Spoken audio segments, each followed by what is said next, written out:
পানাগড়ে voter তালিকায় ভুতুড়ে ভোটারের একেবারে ছড়াছড়ি।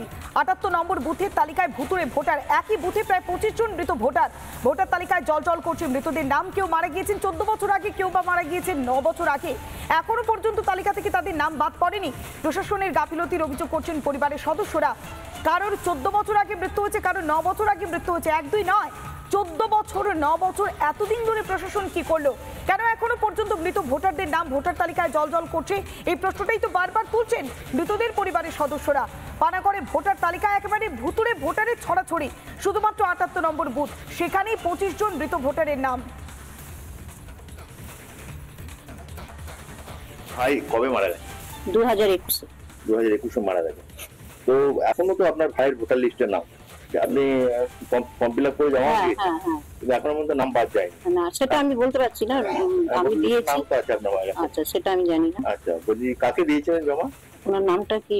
দিলীপ স্যারের বউ, যে আশা কর্মী বিএলও এখানকার। আচ্ছা, এখনো আপনার ডেথ সার্টিফিকেট সবই আপনার কাছে আছে, তাও তো নাম বাদ দেওয়া হয়। সেটা তো আচ্ছা, আপনি কাগজ জমা দিয়েছিলেন? হ্যাঁ।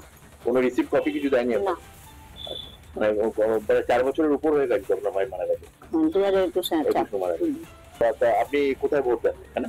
আমি আমাদের এখানে প্রাইমারি স্কুলে। ওনার দাদু মারা গেছেন প্রায় 9 বছর আগে। তবে ওনারা যথেষ্ট সৌভাগ্যবান। পশ্চিমবঙ্গে মানে যখন এখানে কোনো ভোট হয়, গত 9 বছর ধরে ওরা দাদু ভোট দিচ্ছেন, এবং ওনারা দেখার পান কিনা দাদুর সঙ্গে আমি একটু কথা বলবো। দাদু ভোট দিচ্ছেন? দাদু ভোট দিচ্ছেন। আচ্ছা, দেখা হয়, ফিল করতে পারি। হয়তো উনি ভোট দিয়ে যান, কিন্তু সময় মতো যাওয়া হয় না বলে দেখা হয় না, নাকি? টাইমিং ম্যাচ হয় না? হতে পারে, সেটা হতে পারে। এবার কারোরই টাইম, মানে আমার মা বাবার সাথে আমারও টাইম ম্যাচ হয় না এখন। তো দাদু কখন আসে কিছু জানা যায় না, সেরকম তো কিছু জানি না। মানে কি, মানে একটা খুব আফসোস হয়? আফসোস, হ্যাঁ বলতে পারেন, আফসোস তো হয়। আবার 2026 বিধানসভা আসছে, তখন কি সম্ভাবনা আছে দেখা হওয়া?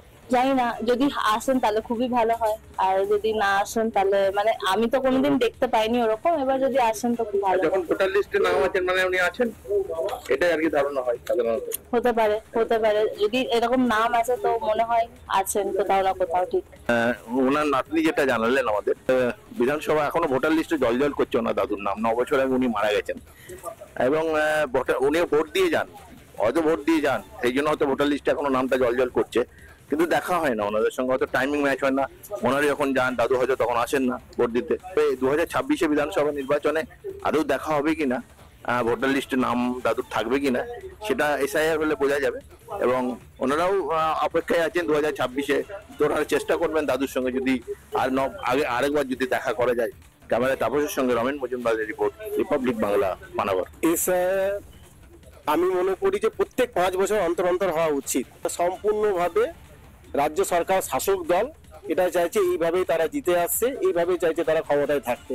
আমরা চাই প্রকৃতির স্বচ্ছ ভোটার লিস্ট তৈরি হোক, তাতে মানুষ যাকে নির্বাচিত করবে আমরা সর্বগ্রহণে তাকে। কত মানে ভুয়ো ভোটার আছে আমাদের 78 নম্বর বুথে মৃত ভোটার প্রায় অ্যাপ্রক্স 26-27 জন এখনো আমরা খুঁজে পেয়েছি। যা আমরা বাড়ি যেয়ে দেখছি 26,000 খুব আসছে, তারা ভোটের দিনই শুধু ভোট দিতে আসে, তারপরে বেপাত্তা হয়ে যায়। আর এমনি শিফটিং ভোটার প্রায় 50-60 জন রয়েছে। আমরা তাদেরকে গেছি বাড়িতে জিজ্ঞাসা করি, তারা বলছে যে এখানে থেকে গেছে, আমাদের কিছু করার নেই। তো সংখ্যাটা কতটা দাঁড়াবে এরকম যদি হয়, মানে ভুয়োর এই ব্যাপারটা?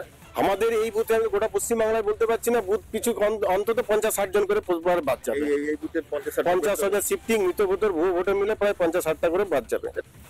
নির্বাচনে এখন দেরি আছে। নির্বাচনে যখন দামাম বাঁধবে তখন ময়দানে দেখা যাবে কটা আসন ওরা পায়, কটা আসন আমরা পাই। নির্বাচনী আধিকারিক দিল্লি এবং রাজ্য এবং জেলা, তারা সমস্ত ভেবে চিন্তে করছেন। তারা যে গাইডলাইন আছে নির্বাচনী সেই গাইডলাইন ফলো করে চলছেন। যেটা ওনারা বলছেন, বিজেপির যারা বলছেন, তারা সম্পূর্ণ মিথ্যা, সেটা ভিত্তিহীন। এবং এইরকম ধরনের বিজেপি যদি কায়দা মারতে যায়, মার্ক্সবাদী কমিউনিস্ট পার্টি কায়দা মারতে গিয়ে শূন্য হয়ে গেছে, আবার বিজেপিও হয় শূন্যর পথে যাবে, সেই রকমই তারা কার্যকলাপ করবে। নানা ধরনের কন্টেন্ট দেখার জন্য লাইক করুন, শেয়ার করুন আমাদের ফেসবুক পেজ, সাবস্ক্রাইব করুন আমাদের ইউটিউব চ্যানেল। পাশাপাশি অন্যান্য ব্রেকিং নিউজের জন্য অবশ্যই চোখ রাখুন রিপাবলিক বাংলায়।